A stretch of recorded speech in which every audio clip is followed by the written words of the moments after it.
estimada estudiante, recibe mi más cordial saludo el día de hoy y una invitación para formar parte de nuestra clase denominada Figuras Literarias.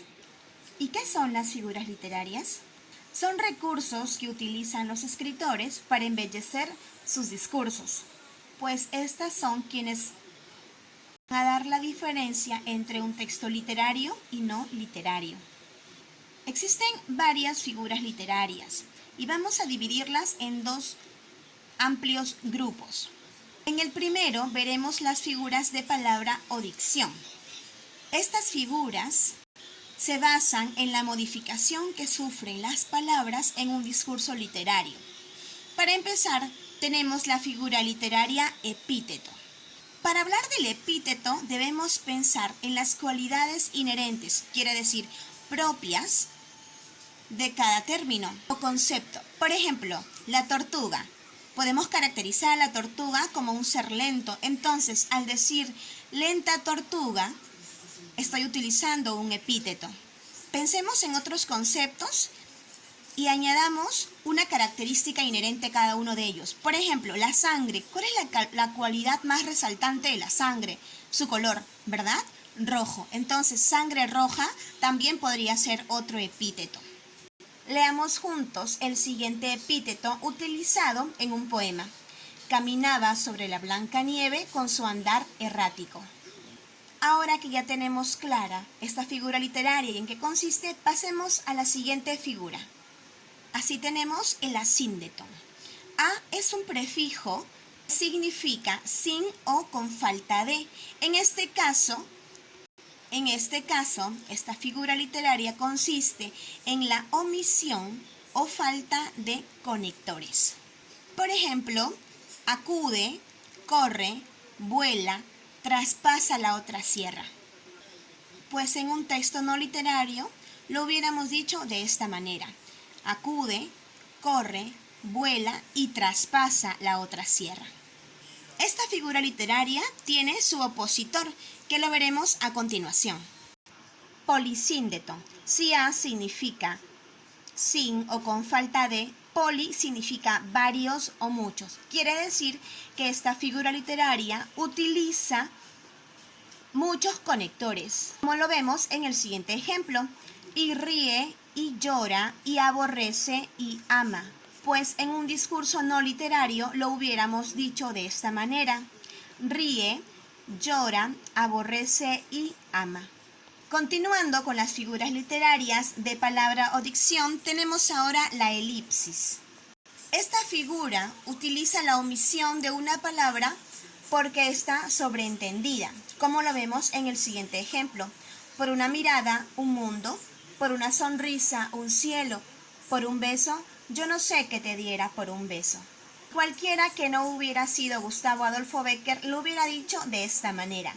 Por una mirada yo te diera un mundo, por una sonrisa yo te diera un cielo, y por un beso yo no sé qué te diera por un beso. Es momento de hablar de la anáfora. ¿Y qué es la anáfora? Es la repetición de una palabra o una frase al inicio de cada verso. Y Romeo Santos utiliza esta figura literaria en la siguiente canción. Llévame contigo, aunque sea de chaperón. Llévame contigo o habrá desolación. Llévame contigo, ponle fin a mi temor.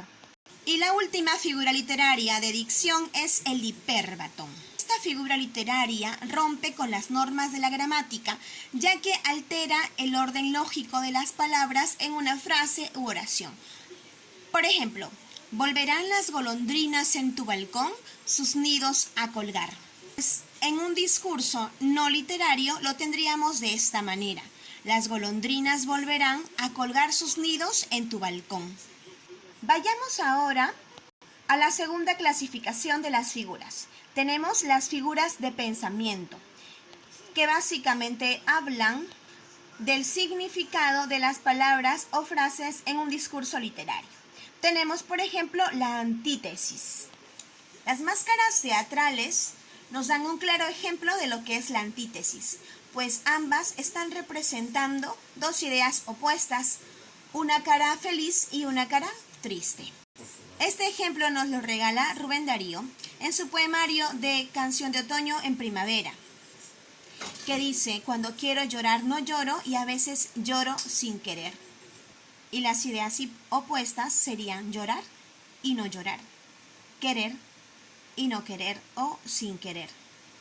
La siguiente figura literaria también muestra una contradicción, pero en este caso la contradicción es aparente. Y esta figura es la paradoja. Observemos la imagen. Pues esta imagen es un claro ejemplo de paradoja. Pues este joven, teniendo a su alcance una realidad natural, busca en la tecnología acercarse a ella de forma virtual. Aquí tenemos un ejemplo aplicado en un discurso literario. Sueño despierto cada día y cada noche sueño que despierto. Parece una contradicción porque si uno está soñando, obviamente no está despierto. Lo que quiere decir el autor es que durante el día se deja llevar por sus fantasías y sueños, pero que llegada la noche, cuando ya no ejerce poder sobre su realidad, los temores lo alcanzan. Continuando con las figuras literarias, tenemos aquí la metáfora y el símil. ¿Y por qué las he colocado en una sola página? Pues estas dos figuras tienen una similitud, la cual debe ser detallada para poder distinguirlas. Ambas figuras hablan de una comparación, pero la primera, la metáfora, tiene una comparación implícita. Sin embargo, el símil tiene una comparación explícita. ¿Cómo así? Pues en la metáfora voy a utilizar una idea que reemplace a otra. Por ejemplo, eres un sol. El término sol está reemplazando a lo que podría ser radiante, brillante, una guía en tu camino, obviamente sin mencionarlo, ya que el término sol está cumpliendo esta función. Y por otro lado, en el símil, la comparación es explícita porque yo menciono las dos ideas. Quiere decir que los términos comparados.